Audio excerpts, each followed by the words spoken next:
Uzbekistan is upgrading its healthcare system through new technologies, stronger medical training, and modern hospital infrastructure, broadening access to quality care and reinforcing its role as a regional medical hub in Central Asia.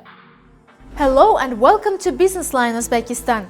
As part of the Uzbekistan 2030 strategy, the country is implementing wide-ranging reforms to modernize its healthcare system.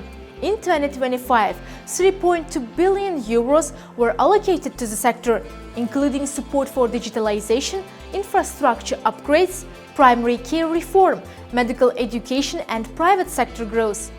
A unified electronic information system, DMET, was established. Medical data for approximately 37 million people were entered into the database, and a unified electronic medical record was created for all citizens. While in 2017, there were about 3,000 to 3,500 private clinics. By the end of 2025, their number had exceeded 9,000, showing steady annual growth.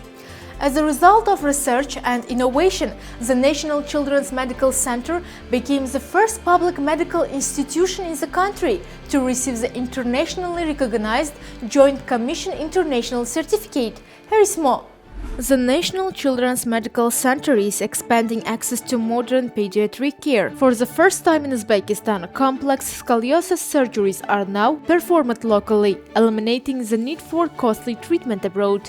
18 yoshgacha bolalarda yuqori texnologik amaliyotlarni bajarish barchasi davlat mablag'lari hisobidan amalga oshirilyapti. Medical education is also being reshaped. Tashkent State Medical University was created through a merger, while Urgench State Medical Institute has opened its doors. 8 medical universities now hold international accreditation. Poliklinikalarga talabalarning guruhlari biriktirilgan va talabalar nazariy bilim olgandan keyin amaliy vazifalarni bajarishadi. Simulation training is becoming a core part of medical education, allowing students to practice procedures in realistic clinical settings. Imtihonlarni topshirish jarayonida har bitta amaliy ko'nikmani bemalol talaba bajarib, o'zini bahosini inson omilisiz olib ketishi mumkin. Digital tools are transforming healthcare management from patient registration to unified electronic medical records.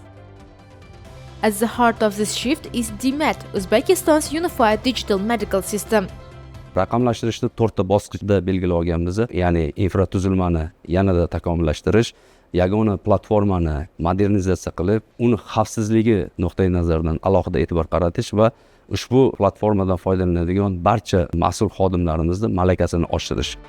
The private healthcare sector is growing as well. Its share has tripled over 8 years, supported by international partnerships and public-private initiatives.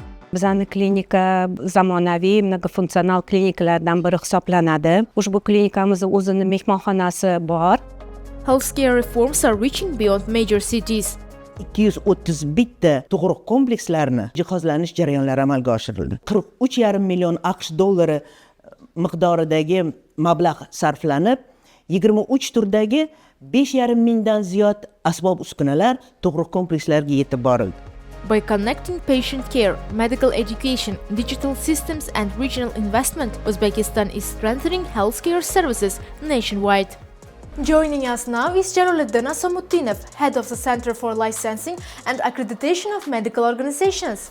Mr. Asamuddinov, how do private clinics support healthcare reforms through foreign investment and international standards? Tibbiyot tashkilotlarini litsenziyalash hamda akkreditatsiyalash markazi tomonidan milliy standartlar xalqaro standartlar asosida ishlab chiqildi va bugungi kunga kelib davlat va nodavlat tibbiyot muassasalariga joriy etilmoqda. Bundan tashqari O'zbekistonni Markaziy Osiyoda tibbiyot hubiga aylantirish maqsadi amalga oshirilmoqda. Xorijiy mutaxassislarning O'zbekistonga keng ko'lamli jalb etilishi, xorijiy investitsiyalar uchun qulay sharoitlarni yaratilishi buni yaqqol misoli sifatida qayd etishimiz mumkin. Amerika Qo'shma Shtatlarining Cleveland bolnitsasi klinikasi bilan birgalikda tashkil etilayotgan ko'p tarmoqli klinika hamda 5 milliard dollar qiymatiga ega bo'lgan Tashkent Smart Medical City klinikalarini ham ta'kidlab o'tishimiz mumkin.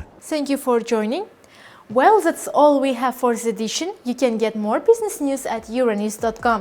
Thank you for watching.